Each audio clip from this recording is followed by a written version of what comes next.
Mi esposo me arrojó a la calle como basura después de 15 años juntos, sin dinero, sin casa, sin nada.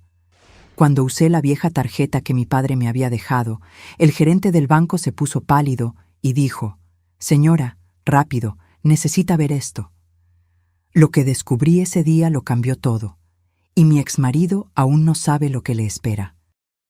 Pero antes de seguir, verifica si ya estás suscrito al canal y escribe en los comentarios: ¿desde dónde estás viendo este video? Nos encanta saber hasta dónde llegan nuestras historias. La lluvia caía fuerte cuando salí del edificio por última vez. No llevé paraguas porque no imaginaba que él haría algo así. 15 años de matrimonio, 15 años construyendo una vida al lado de Ricardo, y todo terminó con él señalando la puerta y diciéndome que tenía media hora para irme. Media hora. Ni siquiera pude procesarlo bien. Acababa de regresar de Guadalajara, donde pasé 3 semanas cuidando a mi madre que había sufrido un derrame cerebral. Estaba exhausta, con ganas de volver a casa, soñando con dormir en mi propia cama. Cuando puse la llave en la cerradura y no funcionó, pensé que se había desmagnetizado. Toqué el timbre. Ricardo abrió la puerta con una expresión fría que nunca había visto. Vestía esa camisa de diseñador que le había regalado en su cumpleaños, pero había una mancha de labial en el cuello. Labial color vino tinto, no mi tono. ¿Ya regresaste?, fue todo lo que dijo. Sentí que mi estómago se encogía. Algo andaba mal, muy mal. ¿Por qué no funciona la llave?, pregunté, todavía sin entender. Porque cambié las cerraduras. Lo dijo con tanta naturalidad que pensé haber escuchado mal. Pero entonces una risa femenina resonó desde el interior, proveniente de nuestra habitación. Una voz joven, animada, sin el menor pudor. «Rico, ¿quién es? Si es el portero, mándalo a volar». Ella apareció en la puerta usando mi bata de seda. La bata que compré en París. Esa bata carísima de la que Ricardo se quejó de que había gastado demasiado, y ahora estaba en el cuerpo de una chica que no debía tener más de 25 años. Reconocí su rostro. Una influencer digital, de esas que publican fotos en yates y restaurantes elegantes. Valeria algo. Tenía casi 200,000 seguidores en Instagram. Ella me miró de arriba abajo, mis jeans arrugados del viaje, mi blusa sencilla, mi cabello recogido de cualquier manera, y esbozó una sonrisa de lado, una sonrisa venenosa. «Ay, es solo su exesposa», dijo ella, volteándose hacia Ricardo. Pensé que era algo importante. Exesposa. La palabra cortó como vidrio. «Ricardo, ¿qué está pasando?». Mi voz salió temblorosa. «¿Quién es esta chica? ¿Por qué está en nuestra casa usando mis cosas?». Él suspiró, como si yo estuviera siendo inconveniente, como si yo fuera un problema que él necesitaba resolver rápidamente para volver a hacer algo más interesante. «Se acabó, Sofía. Ya no hay un nosotros». Así de simple, 15 años resumidos en 7 palabras. «¿Cómo que se acabó? Estaba cuidando a mi mamá. Dijiste que todo estaba bien, que podía quedarme el tiempo que fuera necesario». «Y estaba siendo educado», respondió él, con ese tono de superioridad que había aprendido a odiar en los últimos años. «Pero la verdad es que esto ya no funciona desde hace mucho. Te estancaste, Sofía. Te convertiste en una ama de casa aburrida. Necesito a alguien que me acompañe, que entienda mi estilo de vida». Miré a Valeria, que ahora revisaba su celular con desinterés, como si esa conversación fuera demasiado tediosa para merecer su atención. «¿Desde cuándo?», logré preguntar. 8 meses, respondió sin dudar. «Valeria me entiende de una manera que tú nunca entendiste». 8 meses.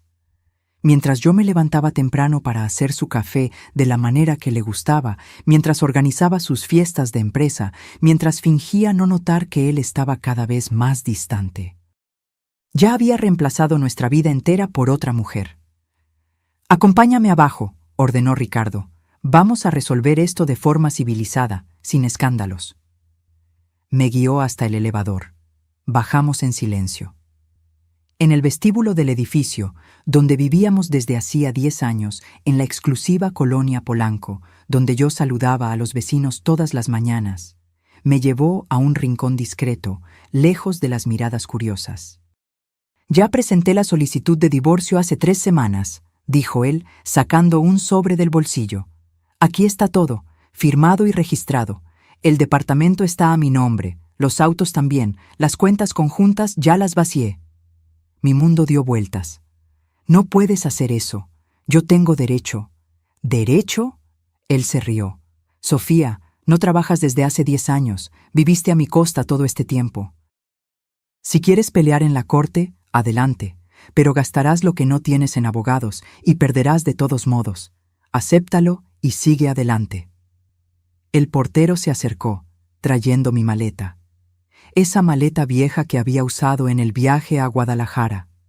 Ricardo la tomó y la puso a mis pies con indiferencia.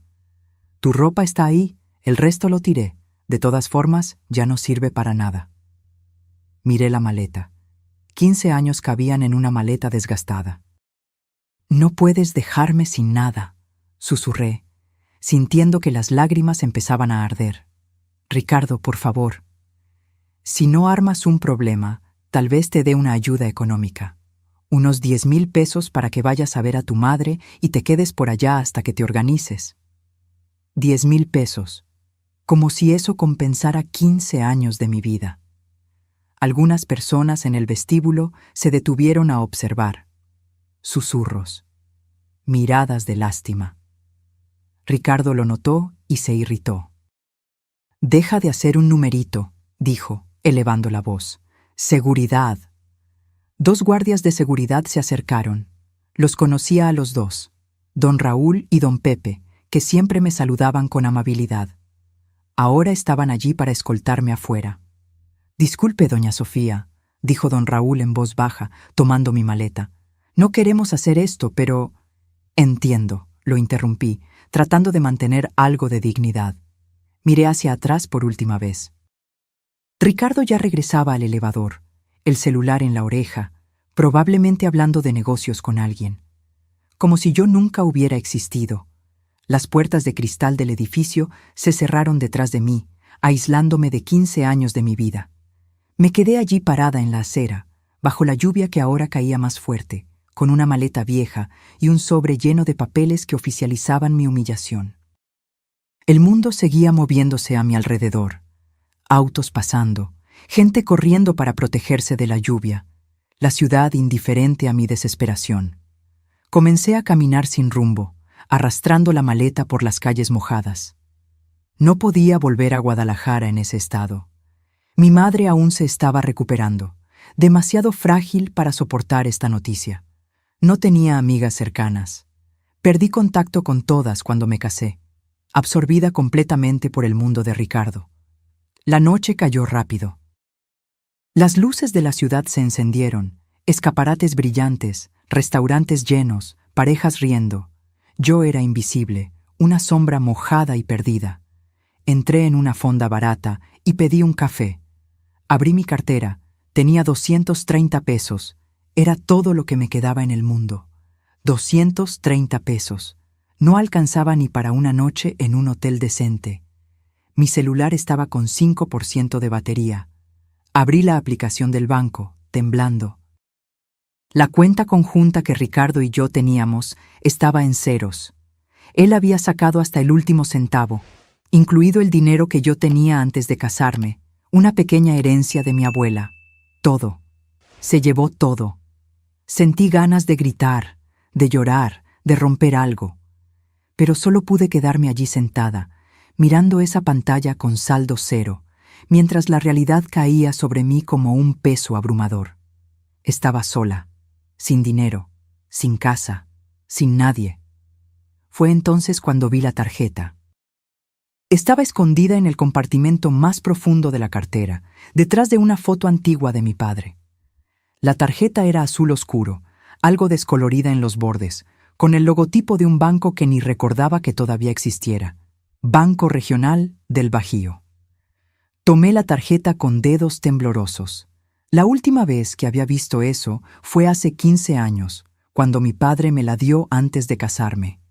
Recordaba la conversación como si fuera ayer. Estábamos en su pequeña oficina, en Guadalajara, entre pilas de papeles y olor a café viejo. Mi padre tenía una tienda de abarrotes, nada muy grande, pero que daba para vivir bien. Sofía, me había dicho, con ese tono serio que usaba cuando quería decir algo importante. Esta es una cuenta que abrí para ti hace mucho tiempo. No la uses a menos que realmente la necesites. No es para gastos normales, ¿entiendes? ¿Cuánto hay ahí, papá?, pregunté, curiosa. Él solo sonrió. Esa sonrisa misteriosa que significaba que sabía más de lo que estaba diciendo. Lo suficiente, pero guárdala como último recurso. Mientras estés nadando bien, no necesitas este salvavidas, pero si el barco comienza a hundirse, hizo una pausa. Agárrate a él con fuerza. Había guardado la tarjeta y me olvidé por completo. Después de todo, Ricardo era exitoso. Teníamos una vida cómoda. Nunca imaginé que un día necesitaría un salvavidas. Ahora, sentada en esa fonda barata, con 200 pesos en el bolsillo y una vida destruida, la tarjeta de mi padre era mi única esperanza. Tal vez hubiera algunos miles de pesos allí, lo suficiente para un boleto de autobús a Guadalajara y algunos meses de renta de un cuartito simple. No era mucho, pero era un comienzo. Pagué el café y salí. La lluvia había cesado, pero el aire estaba frío y húmedo. Necesitaba encontrar una sucursal del Banco Regional del Bajío. Tomé el celular, 3% de batería ahora, y busqué. Había una sucursal a 20 minutos de allí. Abría a las 9 de la mañana. Miré el reloj. Eran casi las 11 de la noche. Tendría que esperar hasta el día siguiente. Pasé la noche en un paradero de autobús, abrazada a mi maleta, tratando de no dormir por miedo a ser asaltada. El frío se me metía hasta los huesos. Algunas personas pasaban y miraban con lástima o desprecio. Una señora se detuvo y me ofreció un sándwich. Acepté, tragando el orgullo junto con la comida. Cuando apareció el primer resplandor del amanecer, me levanté y fui a un baño público. Me lavé la cara, intenté arreglarme el cabello, me di una acomodada a la ropa. Quería parecer mínimamente presentable para entrar al banco. A las 9 en punto, estaba frente a la sucursal. Era un edificio antiguo, pero bien conservado, muy poco movimiento. Entré y tomé un turno. Fui llamada casi de inmediato. El cajero era joven, no debía tener más de 25 años. Su gafete decía Jesús. Sonrió profesionalmente. Buen día, ¿en qué puedo ayudarle? Puse la tarjeta descolorida sobre el mostrador. Yo olvidé la contraseña. Quería saber el saldo. Jesús tomó la tarjeta y sus ojos se abrieron un poco. Vaya, esta tarjeta es muy antigua, modelo de hace unos 20 años. Tecleó algunos datos en la computadora. ¿Puede mostrarme su identificación? Entregué mi INE con manos temblorosas. Él tecleó algunas cosas más. La pantalla tardó en procesar. Jesús frunció el ceño. «Qué extraño», murmuró. Mi corazón se aceleró. «¿Qué pasa? ¿Está bloqueada? ¿Hay alguna deuda?» «No, no es eso». Me miró, luego a la pantalla, luego a mí de nuevo. «Es que esta tarjeta está vinculada a una cuenta especial, cuenta empresarial, y tiene un código de seguridad que nunca había visto». ¿Empresarial? No entendí nada. Mi padre tenía una tienda de abarrotes pequeña, nada de empresa grande. «Solo un momento». Jesús se levantó abruptamente. «Necesito llamar al gerente. Esto está por encima de mi nivel de acceso». Desapareció por una puerta lateral. Me quedé allí sentada, sintiendo una mezcla de miedo y esperanza. ¿Habría algún problema? ¿Mi padre habría dejado deudas? Algunos minutos después apareció un hombre de unos 50 años. Cabello canoso, lentes de lectura colgados al cuello, expresión seria. Su gafete decía Gerardo Torres, gerente. Me miró de una manera diferente. Con respeto. «¿Señora Sofía Silva Andrade?», preguntó, verificando mi identificación. «Sí». Por favor, acompáñeme a mi oficina. Necesitamos hablar en privado. Mi corazón latía tan fuerte que parecía que se me saldría por la boca. Tomé mi maleta y lo seguí hasta una oficina pequeña, con paredes de cristal esmerilado. Cerró la puerta y me ofreció agua. Señora Sofía, comenzó, sentándose detrás del escritorio. La cuenta vinculada a esta tarjeta es una cuenta muy especial. ¿Especial cómo? Respiró hondo, como si estuviera tratando de encontrar las palabras correctas. Su padre, Carlos Andrade, abrió una estructura empresarial hace 23 años, un holding familiar llamado Inversiones C.A. Depositó e invirtió dinero religiosamente durante años, con una cláusula muy específica. Yo no estaba entendiendo nada. ¿Qué tipo de cláusula? Gerardo giró el monitor hacia mí. La pantalla mostraba una cuenta con números que no tenían sentido para mí. Muchos ceros. La cláusula decía que usted solo tendría acceso total a esta cuenta cuando cumpliera una de dos condiciones, o cuando su padre falleciera, o cuando usted se encontrara en una situación de extrema necesidad financiera. Mi garganta se secó. Extrema necesidad.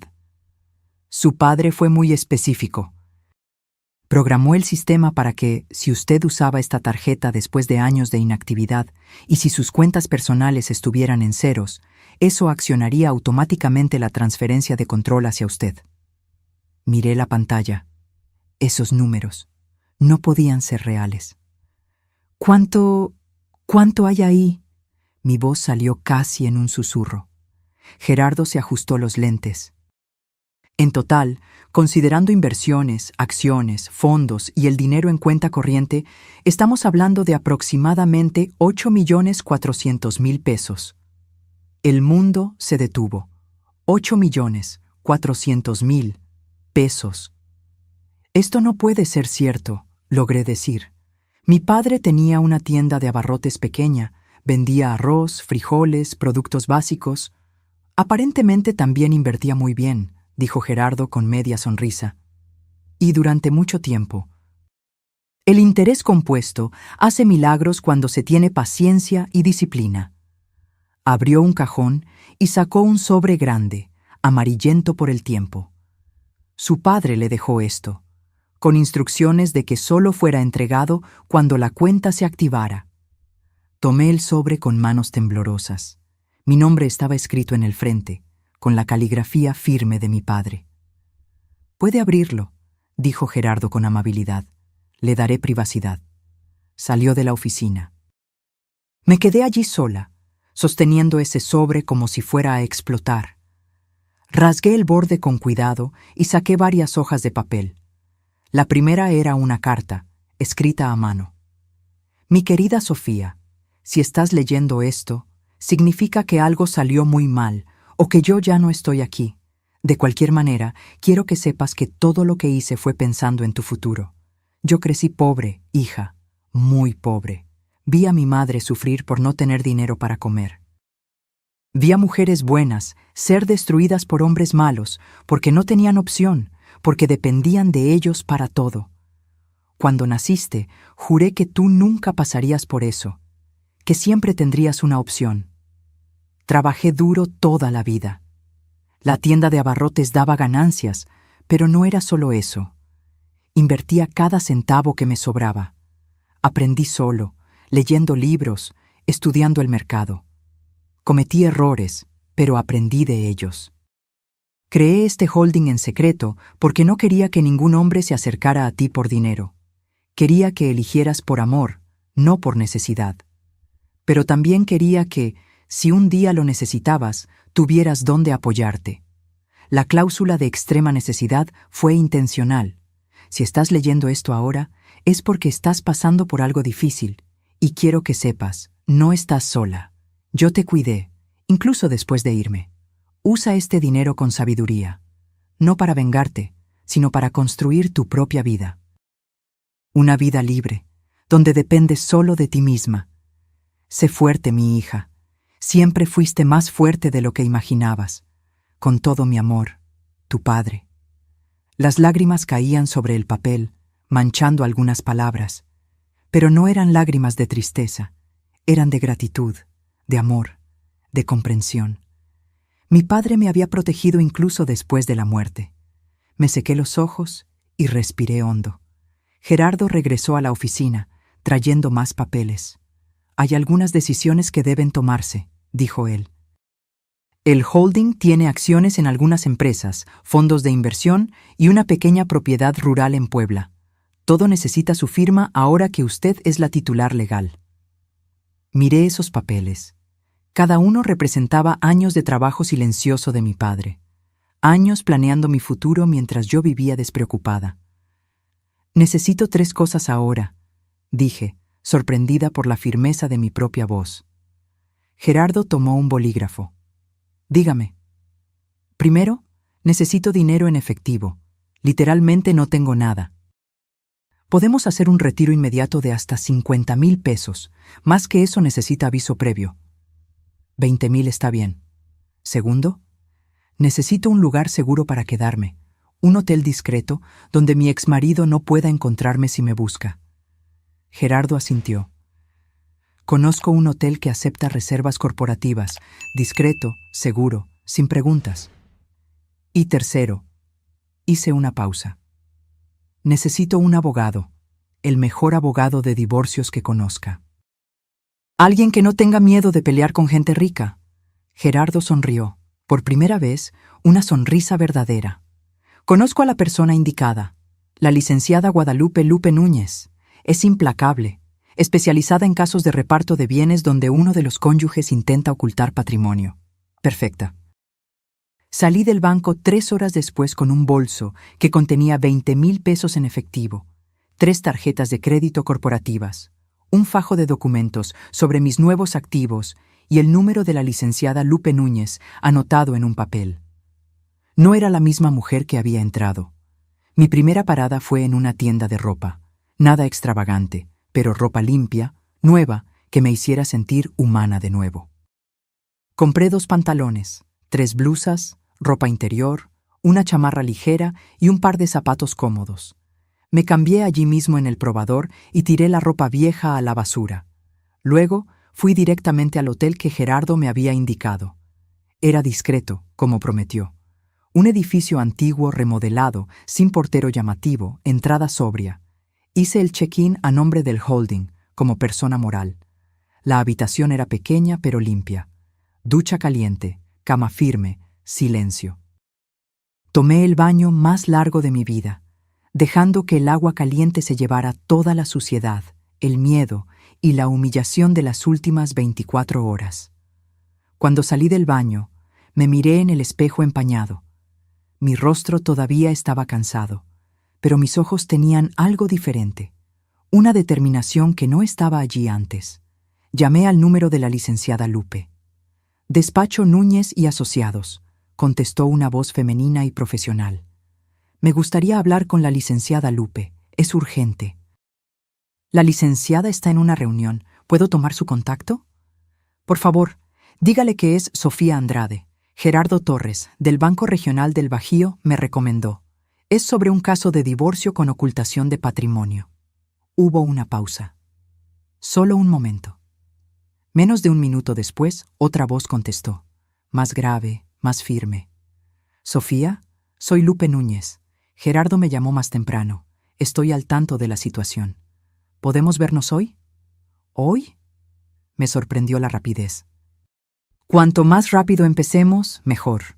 Su marido cree que usted no tiene recursos para pelear. Mientras él crea eso, tenemos ventaja. ¿Puede venir a mi despacho dentro de 2 horas? Puedo. Excelente. Traiga todos los documentos que tenga sobre el matrimonio, bienes, cuentas conjuntas, todo. ¿Y Sofía? ¿Sí? Hizo lo correcto al buscarme. Vamos a recuperar lo que es suyo. Colgué el teléfono con el corazón latiendo fuerte. Por primera vez en 2 días, sentí algo que no era desesperación. Era rabia. Rabia por haber sido utilizada, desechada, humillada. Y la rabia era un combustible mucho mejor que el miedo. Separé todos los papeles que tenía, el acta de matrimonio, copias de estados de cuenta antiguos, el sobre que Ricardo me había dado con el divorcio ya resuelto. Puse todo en un folder y salí hacia el despacho de la licenciada Lupe. El despacho estaba en un edificio comercial en el centro de Ciudad de México, 9º piso. La sala de espera era moderna, con paredes grises y plantas bien cuidadas. La recepcionista me ofreció café mientras esperaba. No tardó ni 5 minutos. Una mujer de unos 45 años, cabello oscuro recogido en un chongo, lentes de montura gruesa y un traje impecable, apareció en la puerta. «¿Sofía?» extendió la mano. «Lupe Núñez, vamos a platicar». Entramos en una sala amplia, con un escritorio grande cubierto de libros jurídicos y una computadora. Las paredes estaban forradas de diplomas y certificados. Lupe era claramente alguien que sabía lo que estaba haciendo. Se sentó, tomó un bolígrafo y un bloc de notas. «Cuénteme todo, desde el principio». Conté. Cómo había conocido a Ricardo en la universidad, cómo era encantador y ambicioso, cómo nos casamos poco después de graduarme, cómo me convenció de no trabajar, diciendo que quería mantenerme, que yo merecía una vida cómoda. Cómo a lo largo de los años fui perdiendo mi independencia, mis amigos, mi identidad. Conté sobre mi madre enferma, sobre mi viaje a Guadalajara, sobre volver y encontrar a otra mujer en mi casa, sobre ser expulsada con una maleta y 200 pesos en el bolsillo. Lupe anotaba todo, sin interrumpir. Cuando terminé, puso el bolígrafo sobre el escritorio y me miró directamente a los ojos. Su exmarido cometió varios errores graves. ¿Errores? Primero, registró el divorcio sin su firma. Eso invalida todo el proceso. Segundo, vació cuentas conjuntas sin su conocimiento o autorización. Eso es un delito. Tercero, hay bienes que se adquirieron durante el matrimonio de los que, legalmente, usted tiene derecho a la mitad. Sentí una oleada de esperanza. Pero él dijo que todo está a su nombre. Y probablemente lo está. Hombres como su exmarido son listos. Ponen todo a su propio nombre. A veces usan empresas fantasma, cuentas de prestanombres. Pero eso no importa. Lupe sonrió. No fue una sonrisa simpática. Fue la sonrisa de un depredador viendo una presa. Lo que importa es que él la subestimó a usted, y eso le va a costar caro. ¿Qué vamos a hacer? Lupe abrió el notebook. Primero, vamos a anular el divorcio fraudulento que él registró. Eso da base para que presentemos un proceso real, donde usted tendrá voz. Segundo, vamos a investigar todo su patrimonio. Empresas, cuentas, inmuebles, inversiones, todo. Tengo contactos que hacen ese tipo de levantamiento. ¿Eso no costará caro? Cuesta. Pero por lo que me contó Gerardo, usted tiene recursos ahora, y puedo garantizarle, valdrá cada centavo. Firmé el contrato de prestación de servicios allí mismo. Lupe me explicó que el proceso sería largo, tal vez tardaría meses, pero que teníamos posibilidades reales de conseguir un reparto justo. Mientras tanto, dijo ella, usted necesita mantener su nuevo patrimonio en absoluto secreto. Si su exmarido descubre que usted tiene recursos, intentará de alguna manera llegar a ese dinero. A hombres así no les gusta perder. No lo descubrirá, dije con firmeza. Mi padre se aseguró de que esto se mantuviera en secreto. Y seguirá así. Excelente. Ah, ¿y Sofía? ¿Sí? Prepárese psicológicamente. Cuando presentemos las solicitudes judiciales, cuando Ricardo se dé cuenta de que usted no se rindió, él intentará intimidarla. Le enviará mensajes, tal vez intente buscarla, hará amenazas. Es el patrón. Estoy preparada. ¿Pero lo estaba realmente? Pasé los días siguientes en una rutina extraña. Por la mañana, reuniones con Lupe y su equipo. Descubrieron que Ricardo tenía 3 departamentos, además de aquel donde vivíamos, todos rentados. Descubrieron cuentas en 2 bancos diferentes, inversiones en startups, hasta una pequeña participación en un restaurante famoso. Todo escondido. Todo a nombre de él o de empresas que él controlaba. Se estaba preparando para esto desde hace años, dijo Lupe, mostrando los documentos. Sistemáticamente sacándola del juego financiero. Es un caso clásico de abuso económico. Abuso económico. Nunca había escuchado ese término, pero tenía sentido. Ricardo me había vuelto dependiente de él, a propósito, y ahora creía que podía deshacerse de mí sin consecuencias. Por la tarde, me reunía con Gerardo en el banco para entender mejor mis propias inversiones. El holding de mi padre tenía acciones de empresas sólidas, fondos de renta fija, hasta algunas criptomonedas que él había comprado años atrás y que ahora valían una fortuna. Su padre era un visionario, dijo Gerardo con admiración. Entendía de mercado mejor que muchos profesionales. Una semana después de haber sido expulsada de casa, estaba sentada en un café cerca del antiguo edificio donde vivía. No había regresado allí, pero necesitaba verlo. Necesitaba confirmar por mí misma que aquello era real, que no era una pesadilla. El café tenía vista a la entrada del edificio. Pedí un capuchino y fingí leer un libro mientras observaba. Ricardo salió alrededor de las 10 de la mañana, vestido para impresionar, como siempre. Valeria estaba a su lado, agarrada de su brazo, riendo a carcajadas de algo. Usaba un vestido carísimo que reconocí de un escaparate que había visto la semana pasada. Costaba casi 100,000 pesos. Él la estaba manteniendo de la misma manera que me había mantenido a mí. La diferencia es que ella era joven, bonita, visible, un trofeo para él exhibir. Sentí una punzada de algo que no era exactamente celos, era lástima. Lástima por ella, por no saber que un día sería desechada también. Lástima por él, por ser tan vacío que necesitaba validación externa todo el tiempo. Mi celular sonó. Era Lupe.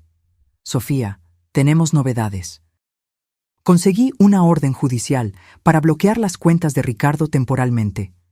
El juez aceptó nuestros argumentos sobre el vaciamiento ilegal de las cuentas conjuntas. ¿Bloqueó sus cuentas? Todas las que pudimos identificar hasta ahora.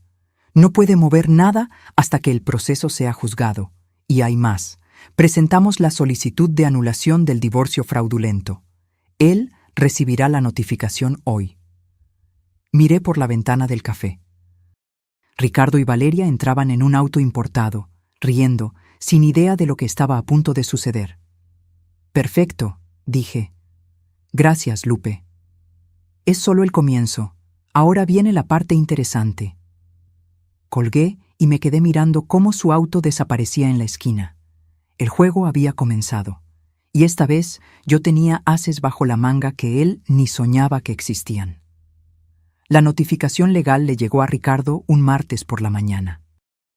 Lo sé porque Lupe me llamó tan pronto como el oficial de justicia confirmó la entrega. La recibió personalmente, dijo ella con satisfacción en la voz. Y por los reportes, no reaccionó bien. ¿Cómo que no? Digamos que se puso alterado. Intentó convencer al oficial de que todo estaba resuelto, que el divorcio ya había finalizado. Cuando se dio cuenta de que no funcionaría, comenzó a gritar. Imaginé la escena. Ricardo perdiendo el control, esa máscara de superioridad resquebrajándose. Sentí una satisfacción pequeña pero real. ¿Y ahora? Ahora tiene 20 días para responder. Probablemente contratará un abogado caro e intentará negociar. Pero Sofía debe estar preparada. Él intentará contactarla. Tenía razón. 3 horas después, mi celular comenzó a sonar. Ricardo, rechacé. Sonó de nuevo. Rechacé. Mensajes comenzaron a aparecer en WhatsApp. Sofía, necesitamos hablar. Esto es un malentendido. Llámame. Estás siendo manipulada por esos abogados. Solo quieren tu dinero. ¡Qué gracioso! Él creía que yo había contratado abogados con qué dinero exactamente. Todavía pensaba que yo estaba en la miseria, desesperada. No respondí ningún mensaje. Lupe me había orientado a no mantener contacto directo. Todo tenía que pasar por los abogados. Los mensajes se volvieron más agresivos. Te vas a arrepentir de esto. Vas a perder y encima saldrás debiendo. Te di una buena vida por 15 años, me debes esto. Bloqueé el número, pero él no se rindió. Creó otro número y siguió intentando. Valeria me está preguntando si estás bien. Está preocupada por ti. Esto me hizo reír a carcajadas, sola en la habitación del hotel. Valeria, preocupada por mí. Claro, bloqueé el segundo número también. Esa noche recibí una llamada de un número desconocido. Contesté por error, pensando que era del despacho de Lupe. Sofía. Era su voz, más tranquila ahora, controlada. Ese tono que usaba cuando quería convencerme de algo. ¿Cómo conseguiste este número? Tengo mis contactos. Necesitamos hablar, personalmente. No tenemos nada de qué hablar. Habla con mi abogada. Sofía, no seas ridícula. Esos abogados te están usando. No tienes dinero para costear una pelea judicial conmigo. Vas a terminar en la calle de verdad. Respiré hondo. No podía dejar que me sacara de quicio. Ya estoy bien asesorada. Gracias por la preocupación. ¿Asesorada con qué dinero? Él se rió. ¿Crees que no sé que estabas durmiendo en la calle? Don Raúl me contó. Don Raúl, el guardia. Claro, Ricardo tenía ojos en todas partes. Si me vuelves a llamar, voy a presentar una denuncia por acoso. Colgué antes de que pudiera responder. Mis manos temblaban, no de miedo, sino de rabia. Él todavía creía que tenía poder sobre mí, que podía intimidarme. Llamé a Lupe y le conté sobre las llamadas. Perfecto, dijo ella. Guarda todos esos mensajes, capturas de pantalla de todo. Esto demuestra acoso e intento de coacción. Ayuda a nuestro caso. ¿Él puede descubrir lo de mi dinero? No a través de canales legales. Su holding está bajo secreto bancario, registrada solo a su nombre. A menos que usted se lo cuente a alguien, no hay forma de que él sepa. Pero la paranoia comenzó a crecer.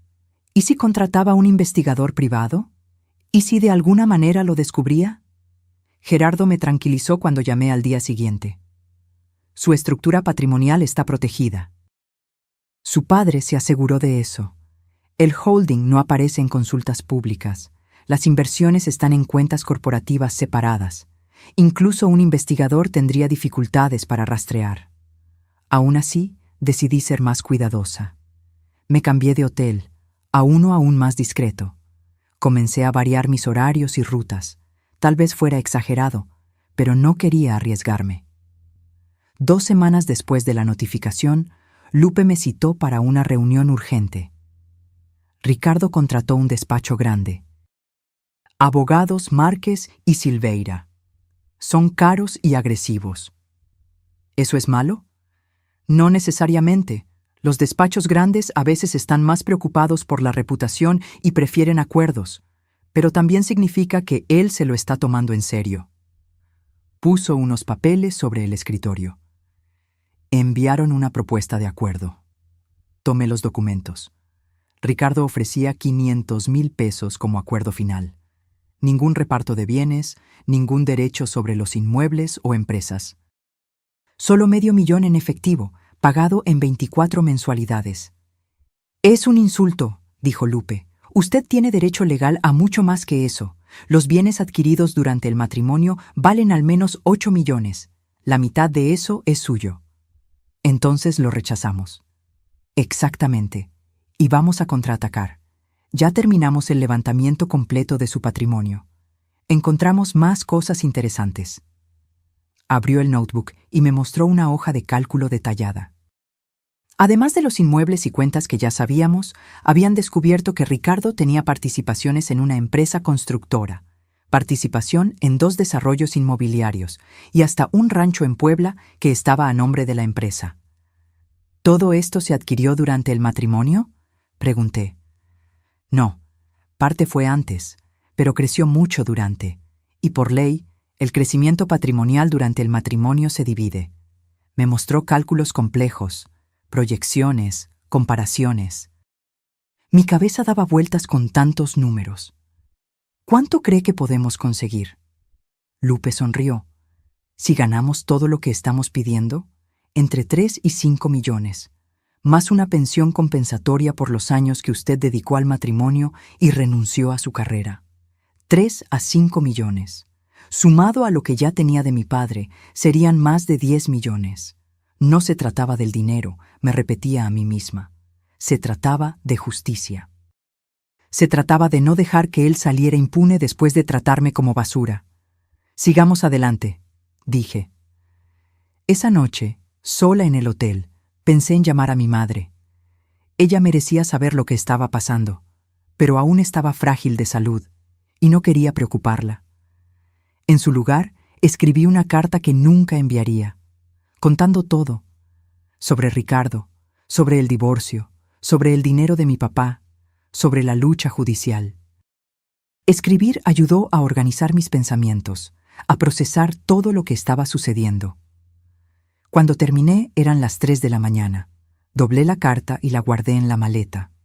El proceso continuaba. Audiencias, presentación de documentos, peritajes. Ricardo intentó argumentar que los bienes estaban protegidos por holdings y empresas que no formaban parte del patrimonio conyugal. Pero Lupe era implacable, demostrando que las empresas eran solo fachadas, que el dinero provenía del trabajo durante el matrimonio. En una de las audiencias vi a Ricardo personalmente por primera vez desde que salí de casa. Estaba impecable, como siempre, traje caro y postura confiada. Pero cuando nuestros ojos se cruzaron, vi algo diferente. Incertidumbre, rabia, miedo. Valeria estaba con él, pero se quedó fuera de la sala. Por la ventana la vi en su celular, aburrida, probablemente publicando alguna foto para Instagram. Durante el intermedio, el abogado de Ricardo se acercó a Lupe. Mi cliente está dispuesto a aumentar la oferta, 1 millón de pesos, de contado. Lupe ni siquiera me consultó. Mi cliente no está interesada en acuerdos. Nos vemos en la próxima audiencia. El rostro del abogado se tensó. Volvió y le susurró algo a Ricardo, que me miró con odio puro. Salí del juzgado con Lupe. ¿Por qué no aceptó ni para negociar?, pregunté. Porque tienen miedo. Cuando tienen miedo es porque sabemos de más. Cuanto más presionemos, mejor será el resultado final. Y ella tenía razón. Una semana después, nueva propuesta. 2 millones de pesos. Rechazamos. 3 millones de pesos. Rechazamos. Con cada rechazo, yo veía a Ricardo poniéndose más desesperado a través de los mensajes que él insistía en mandar desde números diferentes. Estás siendo codiciosa. Esos abogados te están manipulando. Me vas a destruir por pura venganza. Venganza, tal vez fuera eso, pero también era justicia, y principalmente era recuperar lo que era mío por derecho. El giro vino de donde menos lo esperaba. Fue Valeria quien comenzó a flaquear. Lupe me llamó una tarde con novedades inesperadas. No lo vas a creer. La novia de Ricardo se puso en contacto con mi despacho. ¿Valeria? ¿Por qué? Quiere hablar. Dice que tiene información relevante para el caso. Información sobre Ricardo que puede ayudarnos. No entendí. ¿Por qué haría eso? ¿Está con él? Estaba. Al parecer, las cosas se pusieron feas. ¿Quiere reunirse con ella? Pidió específicamente hablar con usted, no solo conmigo. Me quedé en silencio, procesando. ¿Sofía? ¿Qué piensas? Podría ser una trampa. Podría ser, pero también podría ser útil. La decisión es suya. Pensé por un momento. Me reuniré, pero en un lugar público, con usted presente. Acordamos un café discreto, lejos del circuito habitual de Ricardo. Llegué 10 minutos antes, nerviosa. Lupe ya estaba allí, en una mesa al fondo. Valeria apareció puntualmente. Estaba diferente, sin maquillaje pesado, sin ropa de marca llamativa, jeans sencillos, blusa básica, cabello recogido en una coleta. Parecía más pequeña, más joven, más frágil. Se sentó y se quedó en silencio por un momento. «Gracias por aceptar verme», dijo finalmente. No respondí, solo esperé. «Sé que me odias». «Tienes todo el derecho. Fui horrible contigo».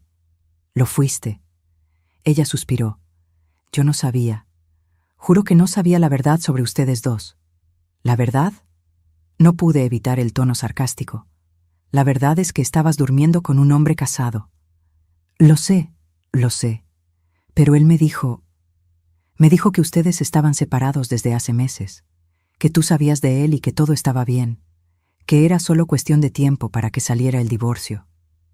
¿Y le creíste? Se sonrojó. Quise creerle. Era tan convincente, tan encantador, me hacía sentir especial. Sus manos temblaban alrededor de la taza de café. Pero después de que te fuiste, las cosas cambiaron. Lupe se inclinó hacia adelante. ¿Cómo así? Comenzó a controlarme todo. Mi celular, mis redes sociales, mis salidas. Decía que era porque me amaba, porque era celoso. Al principio lo encontraba tierno. Ella se rió sin humor. Qué tonta fui. ¿Por qué nos estás contando esto ahora?, pregunté. Valeria respiró hondo. Porque él me echó. De la misma manera que te echó a ti. La semana pasada. Simplemente dijo que ya no me quería, que estaba siendo muy necesitada, muy dramática. Me mandó a irme con una maleta y 500 pesos. Así que era eso. Ricardo la había desechado también. «¿Y quieres vengarte?», dijo Lupe sin rodeos. «Quiero, pero también quiero hacer lo correcto». Valeria me miró. «Tú no merecías lo que él hizo, y yo le ayudé a hacerlo. Quiero arreglar esto». «¿Qué tipo de información tienes?», pregunté. Valeria sacó una memoria USB de su bolso. Mientras yo estaba allí, él recibía llamadas de trabajo en casa. Empecé a prestar atención y empecé a grabar. Lupe tomó la memoria USB como si fuera oro. ¿Grabar qué?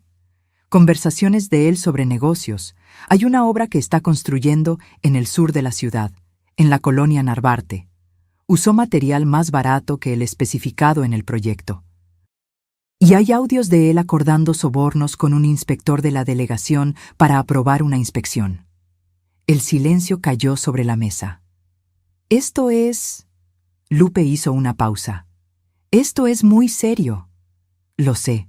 Cuando me echó me enojé, pero también me dio miedo. Si te hizo esto, a ti, a mí, ¿a cuántas otras personas lo hizo? Y esas obras suyas, hay gente viviendo en esos edificios. Si usó material malo...» Tenía razón. Esto iba mucho más allá del divorcio y el reparto de bienes. Era un delito. «¿Por qué no llevaste esto a la policía?», pregunté. «Porque le tengo miedo. Tiene abogados caros, contactos. Yo no soy nadie, pero tú...». Ella me miró. «Tú estás peleando con él, y por lo que vi en el proceso, estás ganando. Pensé que esto podría ayudar».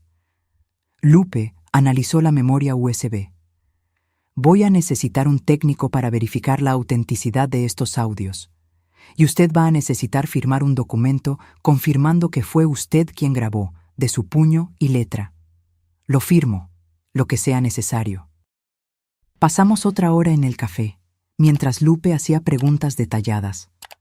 Valeria contó sobre cuentas secretas que Ricardo mencionaba, sobre reuniones con empresarios que parecían sospechosas, sobre pagos en efectivo que él recibía y que nunca entraban en las cuentas oficiales.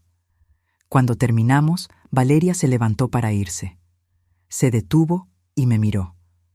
«Sé que esto no borra lo que hice. No espero tu perdón, pero espero que esto ayude». «¿Por qué realmente lo estás haciendo?», pregunté. «La verdad». Ella dudó. «Porque cuando él me echó, entendí lo que tú debiste haber sentido, y nadie merece eso. Nadie». Se fue. Me quedé mirando por la ventana mientras ella desaparecía entre la multitud. «¿Qué piensas?», le pregunté a Lupe. «Creo que acabamos de recibir munición pesada. Si estos audios son auténticos, Ricardo tiene problemas mucho mayores que el divorcio».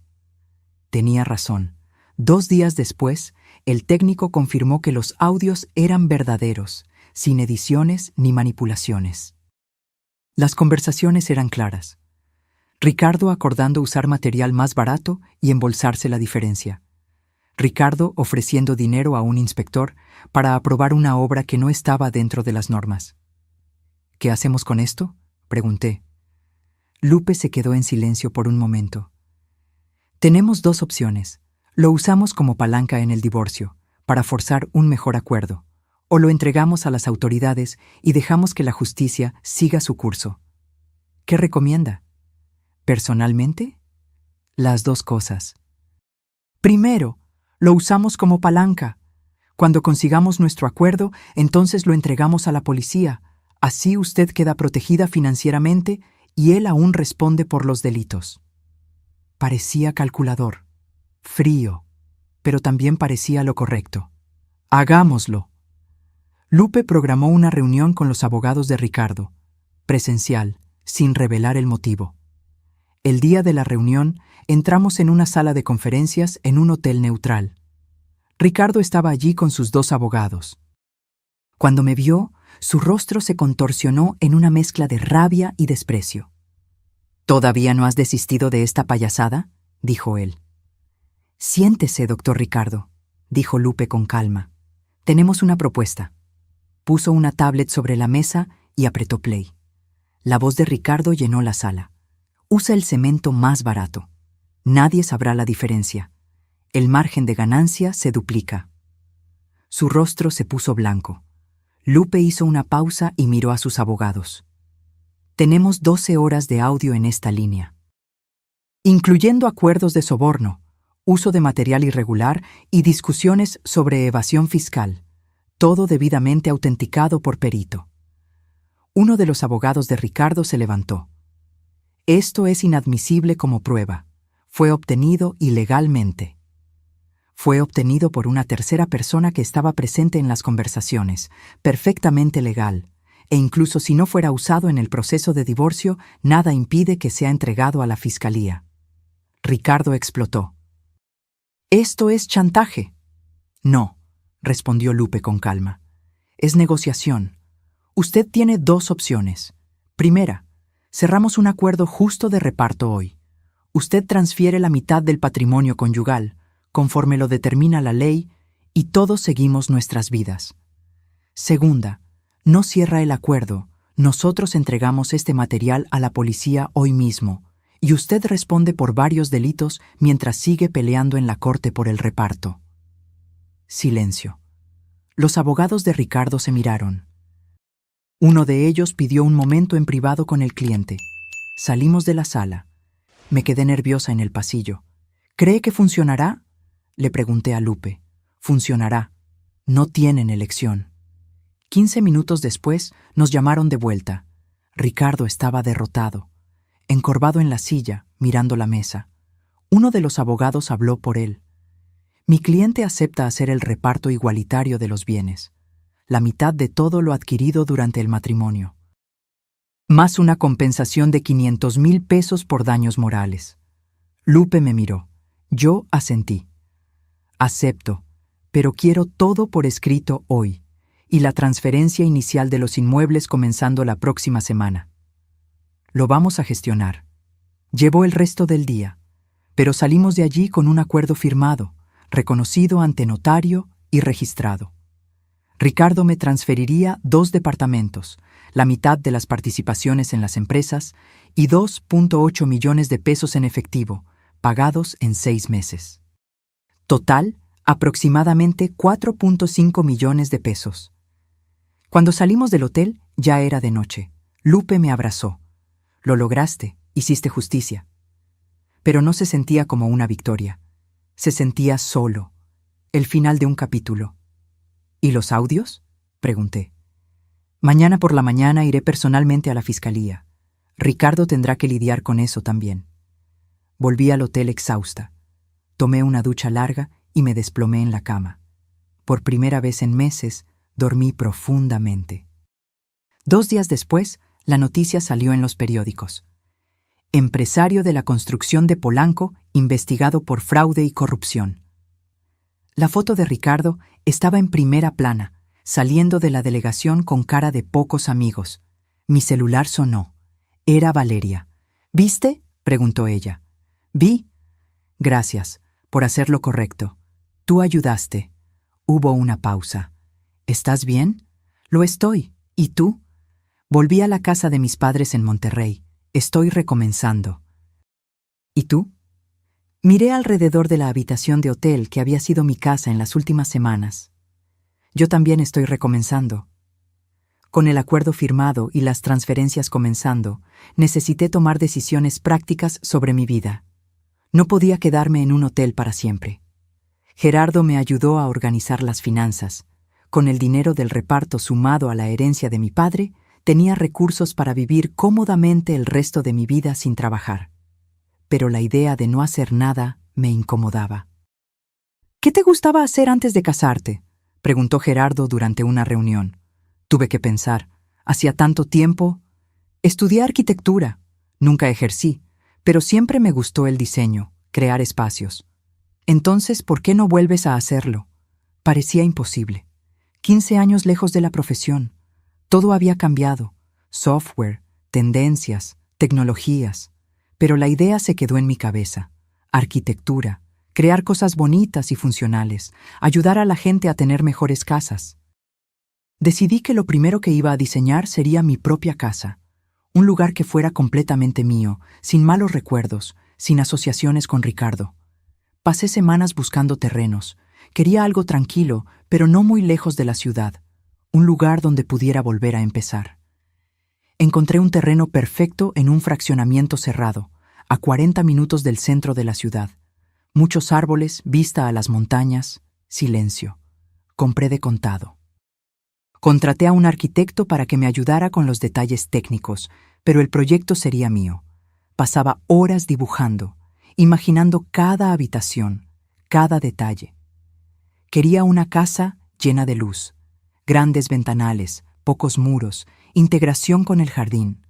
Un espacio abierto, ventilado, donde pudiera respirar. Una oficina grande, porque estaba decidida a volver a estudiar, a actualizarme. Una biblioteca, porque siempre amé los libros, pero Ricardo creía que ocupaban demasiado espacio. Una cocina amplia, porque había descubierto que me gustaba cocinar cuando hacía terapia culinaria en el hotel. Y un cuarto de huéspedes cómodo. Para mi madre, cuando pudiera venir a visitarme. La construcción llevaría 8 meses. Mientras tanto, renté un departamento pequeño pero acogedor en la colonia Coyoacán. Compré muebles nuevos, nada muy caro, solo lo suficiente para sentirme en casa. Fue extraño al principio, la soledad. Ya no había nadie preguntando dónde estaba, qué estaba haciendo, cuándo regresaba. Era libre. Y la libertad, descubrí, puede ser aterradora. Comencé terapia. Una psicóloga llamada doctora Laura, especializada en mujeres que salen de relaciones abusivas. Sí, abusivas. Tardé en aceptar ese término, pero era la verdad. Ricardo me había controlado sutilmente durante años, financiera, emocional y socialmente. Vas a necesitar reaprender quién eres, dijo la doctora Laura en la primera sesión. Porque probablemente pasaste tanto tiempo siendo quien él quería que fueras, que olvidaste quién es Sofía realmente. Y ella tenía razón. Cosas simples me confundían. ¿Qué tipo de música me gustaba? ¿Qué comida prefería? ¿Cómo me gustaba pasar mi tiempo libre? Empecé a experimentar. Fui a exposiciones de arte, sola. Vi películas que Ricardo odiaba. Comí en restaurantes que él encontraba muy sencillos. Compré ropa que él diría que no me quedaba bien. Y poco a poco fui redescubriéndome. Descubrí que me gustaba levantarme temprano y caminar en el parque, que me encantaba el jazz, pero nunca lo había escuchado porque Ricardo solo escuchaba música electrónica, que me sentía bien en jeans y tenis, sin necesidad de estar siempre arreglada. También decidí contarle todo a mi madre. Viajé a Guadalajara y pasé un fin de semana con ella. Ella ya estaba mejor del derrame, más fuerte. Cuando le conté sobre el divorcio, sobre Ricardo haberme echado, sobre el dinero de mi papá, lloró. Yo sabía que algo andaba mal, dijo ella. Tu padre siempre desconfió de Ricardo. Decía que tenía ojos fríos, pero parecías feliz, así que no quisimos interferir. Yo creía que era feliz, o me había convencido de eso. Ella sostuvo mi mano. Tu padre era muy sabio. Sabía que un día podrías necesitar esa seguridad. Nos quedamos sentadas en silencio por un momento. Él haría eso por ti también, si pudiera, dije. Lo sé, era un hombre bueno. Antes de regresar, visité la tumba de mi padre. Llevé flores y me quedé allí un rato. Gracias, papá, susurré. Me salvaste incluso después de irte. Y prometo usar esto de la manera correcta, de la forma en que te gustaría. Los meses pasaron. La casa fue tomando forma. Yo visitaba la obra todas las semanas, siguiendo cada etapa. Era emocionante ver algo que había nacido en mi cabeza volviéndose real. Comencé un curso en línea de actualización en arquitectura. Era desafiante, pero bueno. Mi cerebro estaba oxidado, pero poco a poco volví a tomar el ritmo. Durante ese tiempo, Ricardo desapareció de mi vida completamente. Supe por noticias que estaba enfrentando varios procesos, de la constructora, de clientes que habían descubierto los fraudes, de la fiscalía. Valeria también desapareció de las redes sociales. Espero que estuviera bien, reconstruyendo su vida lejos de todo aquello. Una tarde, recibí una llamada de Lupe. Sofía, logramos finalizar todas las transferencias. Los 2 departamentos están a tu nombre, las participaciones fueron transferidas y el último pago cayó en la cuenta. Oficialmente, tu divorcio está completo. Completo. 15 años de matrimonio, resumidos en transferencias bancarias y papeleo. Pero no sentí tristeza. Sentí alivio. Esa noche hice una lista de todo lo que había sucedido en el último año, de la mujer destrozada en la acera a donde estaba ahora. Dueña de inmuebles, con dinero en el banco, construyendo una casa propia, volviendo a estudiar. No era la vida que había planeado, era mucho mejor. 6 meses después del acuerdo, recibí la llamada que estaba esperando. Sofía, la casa está lista, dijo el arquitecto. Puedes mudarte cuando quieras. Fui allí el mismo día. Entré por la puerta principal y me quedé parada en el recibidor, solo sintiendo. Era perfecta, exactamente como la había imaginado. Luz entrando por todos lados, espacios amplios pero acogedores, cada detalle pensado con cariño. Mi casa, mi espacio, mi nuevo comienzo. Me mudé poco a poco, sin prisa. Cada mueble elegido con cuidado, cada objeto con significado.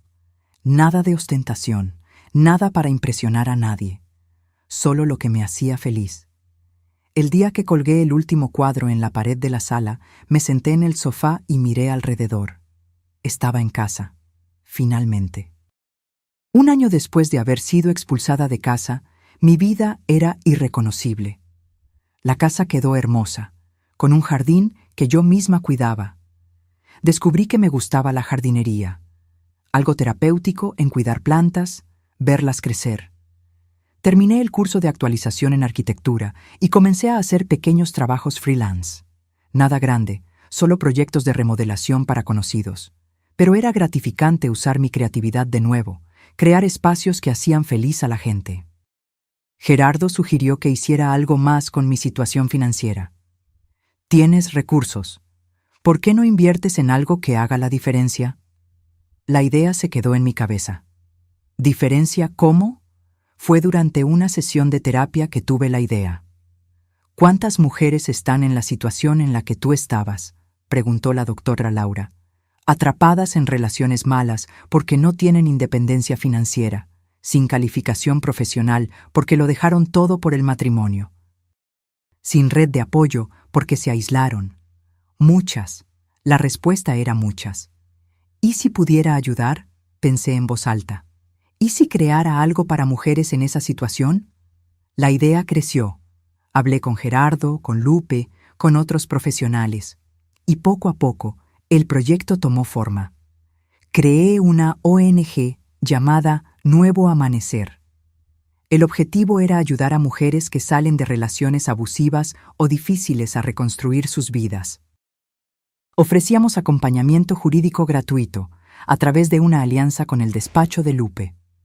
Cursos de capacitación profesional, orientación financiera para que aprendieran a manejar el dinero y apoyo psicológico porque sabía de primera mano lo importante que era. Renté un espacio pequeño en el centro de la ciudad. Nada lujoso, pero funcional. Contraté un equipo pequeño, una trabajadora social, una psicóloga y una coordinadora administrativa. El proyecto comenzó pequeño. En las primeras semanas ayudamos solo a 3 mujeres, pero el boca a boca funcionó. En 2 meses teníamos lista de espera. Las historias eran similares a la mía. Mujeres que habían sido convencidas de dejar carreras, de depender completamente de sus maridos, de anularse. Mujeres que ahora intentaban reconstruir desde cero. Una de ellas fue especialmente impactante. Carmen, 38 años, 2 hijos. El marido había controlado cada centavo que entraba en la casa durante 15 años. Cuando ella intentó separarse, él la amenazó con dejarla sin nada. Lupe tomó el caso. En 4 meses, conseguimos no solo un reparto justo, sino también pensión para los niños y una orden de restricción contra el exmarido que se había mostrado violento.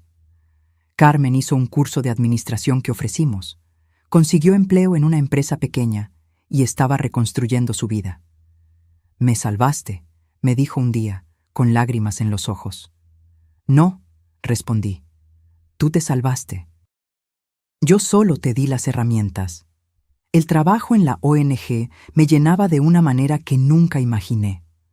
Cada mujer que ayudábamos era una victoria. Cada historia de superación me recordaba por qué valía la pena. También volví a tener vida social. Hice amistad con otras mujeres del grupo de voluntarias de la ONG. Salíamos a cenar, reíamos, conversábamos sobre todo y nada. Una de ellas, Julia, se volvió especialmente cercana. Ella había pasado por un divorcio difícil años atrás y ahora era abogada especializada en derecho familiar. «Sabes que eres una inspiración para muchas mujeres, ¿verdad?», me dijo una noche mientras tomábamos vino en la terraza de mi casa.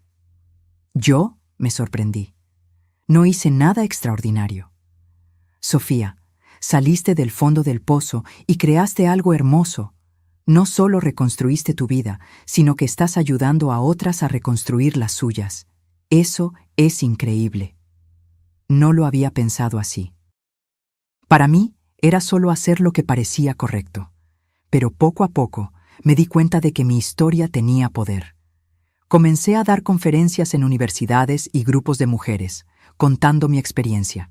No para presumir, sino para mostrar que era posible volver a empezar, sin importar cuán perdida se sintiera la persona. Las conferencias llevaban a más mujeres buscando la ONG. El proyecto creció. Conseguimos patrocinio de algunas empresas y donaciones de personas físicas. Nos expandimos a 2 salas más grandes y contratamos más profesionales. Un día recibí un mensaje inesperado. Era de Valeria. «Hola, Sofía.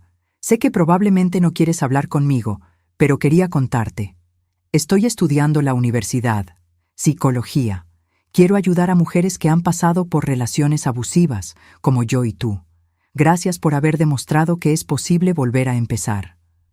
Respondí: «Felicidades por la universidad. Espero que realices tu sueño. Y si necesitas prácticas en el futuro, búscame. Siempre hay espacio para quien quiere ayudar». Ella respondió con un emoji de corazón y agradecimiento. Perdonar no significa olvidar, pero significa no dejar que el pasado controle tu futuro. 2 años después del divorcio, la ONG ya había ayudado a más de 200 mujeres. Algunas consiguieron divorcios justos, otras encontraron empleo, otras simplemente encontraron la fuerza para salir de situaciones malas. Durante ese tiempo, evité las relaciones. No estaba lista, no quería arriesgarme de nuevo, pero no me sentía sola. Tenía a mi madre, que ahora me visitaba frecuentemente. Tenía a mis amigas, tenía mi trabajo, tenía mi casa. Una tarde, estaba en la oficina de la ONG revisando algunos casos cuando la recepcionista me avisó. «Hay un hombre aquí que quiere hablar contigo. Dice que es personal». Mi corazón se heló. «¿Ricardo? ¿Después de todo este tiempo?». ¿Quién es? Dijo que es Felipe Guzmán. Profesor universitario. Dice que quiere hablar sobre un proyecto.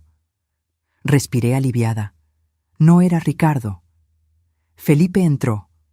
Un hombre de unos 40 y tantos años, cabello canoso en las sienes, lentes de lectura, sonrisa amable. Profesor de sociología, descubrí que estaba investigando a mujeres en situación de vulnerabilidad económica. Escuché sobre el trabajo de su ONG, dijo. Es impresionante. Me gustaría hacer una alianza. Traer a mis alumnas para que hagan trabajo voluntario aquí, aprendan en la práctica sobre las cuestiones sociales que estudiamos en la teoría. Conversamos por casi 2 horas. Felipe era apasionado por su trabajo. Hablaba con entusiasmo sobre educación y transformación social. Era contagioso. Me encantaría esa alianza, dije al final. ¿Cuándo podemos empezar? ¿Qué tal la próxima semana? Traeré un grupo de alumnas para que conozcan el espacio. Perfecto. Se levantó para irse, pero dudó en la puerta. Sofía, ¿puedo hacerle una pregunta personal? Puede. ¿Aceptaría tomar un café algún día? No relacionado con el trabajo, solo porque me gustaría conocerla mejor. Me sorprendí. No esperaba eso. Yo no sé si estoy lista para eso, dije honestamente. Él sonrió, sin presión. No hay problema. La oferta queda abierta. Si cambia de opinión, me avisa.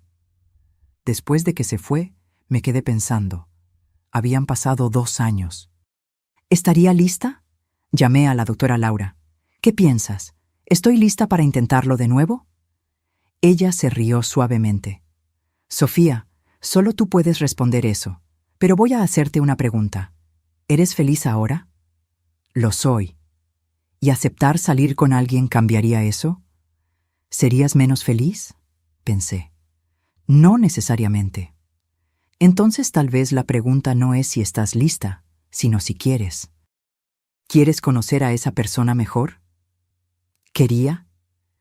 Pensé en la sonrisa amable de Felipe, en la forma en que hablaba con pasión sobre su trabajo, en el respeto con que había hecho la invitación. Creo que sí. Entonces acepta el café. No tiene que ser nada más que un café. Ve cómo te sientes. A la semana siguiente, cuando Felipe regresó con las alumnas, le dije que sí. Aceptaba el café. Quedamos para el sábado siguiente. El café con Felipe fue sorprendentemente normal. Sin presión, sin expectativas grandiosas. Hablamos de libros, de trabajo, de la vida. Él me contó sobre su divorcio amigable años atrás, sobre sus 2 hijos adolescentes que veía todos los fines de semana. No hubo chispas, no hubo drama. Solo una conversación agradable entre 2 personas que habían pasado por cosas difíciles y salido del otro lado. Salimos otras veces, siempre sin prisa, sin compromiso. A veces al cine, a veces una cena sencilla, a veces solo una caminata en el parque. Tardé más de 6 meses en presentárselo a mi madre. Tenía miedo de su reacción, miedo de estar cometiendo un error. Pero a mi madre le cayó bien de inmediato. Tiene ojos amables, dijo después de que se fue. No como el otro. Este es bueno. Felipe nunca intentó apresurarme. Nunca cuestionó por qué a veces me mostraba distante, por qué me costaba confiar completamente. Simplemente estaba allí, paciente, constante. No tengo prisa, dijo una noche. Soy feliz solo de estar cerca de ti, a tu tiempo. Fue eso lo que me conquistó, el respeto, la paciencia, la ausencia total de intento de control. 1 año después de nuestro primer café, él se mudó a mi casa. No fue una decisión dramática. Prácticamente ya vivía allí, con la mitad de su ropa en el armario y su cepillo de dientes en el baño. Sería más práctico que me mudara de una vez, sugirió una mañana, mientras tomábamos café. Lo sería, concordé. Y así fue, simple. Como las mejores cosas de la vida. La ONG seguía creciendo. Abrimos una segunda unidad en otra región de la ciudad. Conseguimos una alianza con el gobierno estatal para ampliar los servicios. Más de 500 mujeres ya habían pasado por nuestros programas. Creé también un fondo de emergencia para mujeres que necesitaban salir de casa urgentemente, pero no tenían recursos. Una ayuda temporal para pagar renta, comida, mientras se organizaban. Exactamente lo que yo no tenía cuando lo necesité. A veces, cuando estaba en la oficina de la ONG, miraba a mi alrededor y no podía creer que había construido aquello. De la nada, de la desesperación, había nacido algo que estaba cambiando vidas. Una tarde, 3 años después del divorcio, recibí una llamada inesperada. Era un reportero de una revista nacional. Querían hacer un reportaje sobre la ONG y sobre mi historia. Dudé. No me gustaba la exposición, hablar sobre mí, pero Julia me convenció. Piensa en cuántas mujeres lo leerán y se darán cuenta de que no están solas, que pueden irse, que existe ayuda. Acepté la entrevista. El reportaje salió 2 meses después. Portada de la revista: De la basura al nuevo amanecer, cómo Sofía transformó el dolor en propósito. Encontré el título demasiado dramático, pero el reportaje estaba bueno.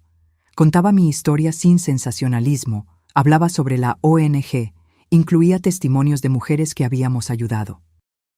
Lo que no esperaba era la repercusión. Mi celular no dejaba de sonar. Llamadas de programas de televisión queriendo entrevistas, de otras ciudades queriendo abrir unidades de la ONG, de mujeres pidiendo ayuda. Y hubo una llamada específica que me sorprendió. ¿Sofía? ¿Soy yo? Valeria. No hablábamos desde hacía más de 1 año. Hola, ¿todo bien? Leí el reportaje. Está hermoso. Y quería contarte... Me gradué de psicología y quería saber si la propuesta de prácticas sigue en pie. Sonreí.